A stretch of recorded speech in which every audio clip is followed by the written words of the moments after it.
नमस्कार। स्वागत है आप सभी का आपकी अपनी चैनल भारत की बात गौतम के साथ में। दोस्तों, पिछले एपिसोड में हमने जीरे के बाजार को लेकर और हमारी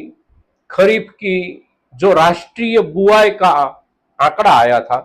उसके ऊपर आपसे चर्चाएं की थी और आप सभी की ओर से सभी चर्चाओं को लेकर जो प्रतिसाद हमें मिल रहा है वो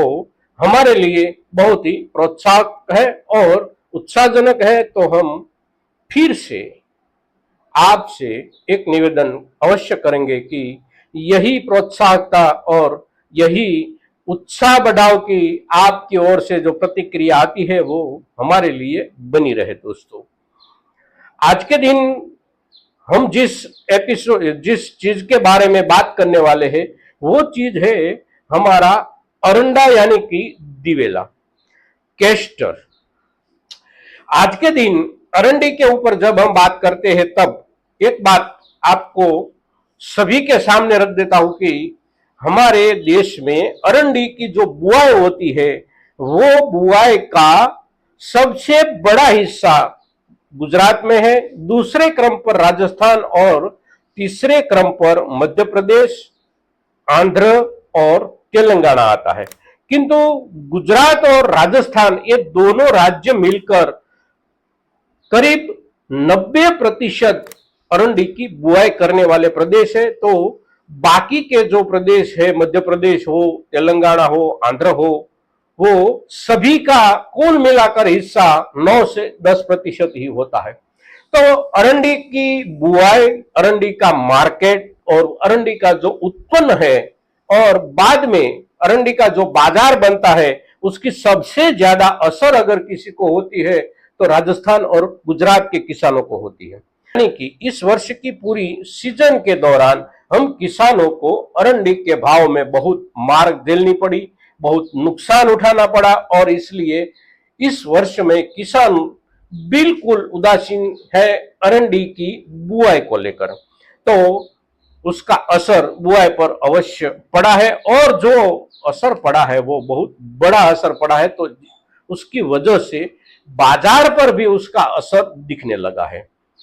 पहले यानी कि महीने भर के पहले अरंडी के बाजार में जो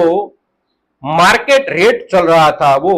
करीब 4,800 से लेकर 5,000 या 5,100 तक प्रति क्विंटल का बाजार चल रहा था। उसमें पिछले एक महीने भर में कुछ जो बढ़ोतरी हुई है वो बढ़ोतरी का स्तर 5,500 रुपये से लेकर 5,700 या 5,800 रुपये प्रति क्विंटल तक पहुंच गया है और वहीं पर लगा हुआ है, बना हुआ है पिछले कई दिनों से। और उसकी एक वजह यह भी है कि अंतरराष्ट्रीय बाजार में अरंडी के तेल की हमारे यहां से जो निर्यात होती है उसी निर्यात के लिए हर दिन पिछले करीबन एक महीने से 250 से लेकर 300 टन का व्यापारी कामकाज होता रहा है और निरंतर होता रहा है। और सही अर्थ में अगर हम उसे समझने का प्रयास करें तो अंतरराष्ट्रीय बाजार में अभी अभी जो मांग बनी हुई है उस मांग पर आने वाले दिनों में कम हुई बुआई को लेकर जो उत्पादन पर असर होने वाला है उसका भी असर आज के बाजार पर अवश्य देखने को मिल रहा है। तो हमारे पूरे इलाके में यानी कि राजस्थान हो, गुजरात हो, एमपी हो, सभी जगहों पे पिछले साल जो भी किसान भाइयों ने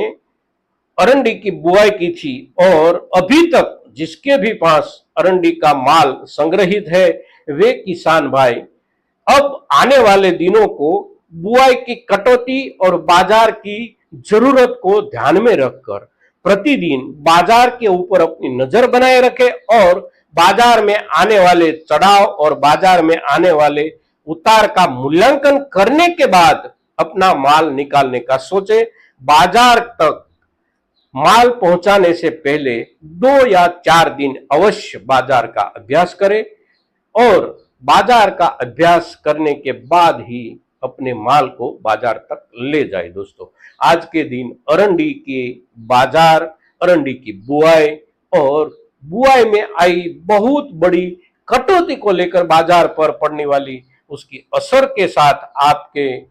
सामने जब हम ये बात प्रस्तुत करते हैं, तो इस एपिसोड को आपकी ओर से ज्यादा किसानों तक पहुंचाने की जो जिम्मेवारी बनती है, वे जिम्मेवारी आप अवश्य निभाएंगे, ऐसी आपसे अपेक्षा के साथ। जय किसान, जय भारत।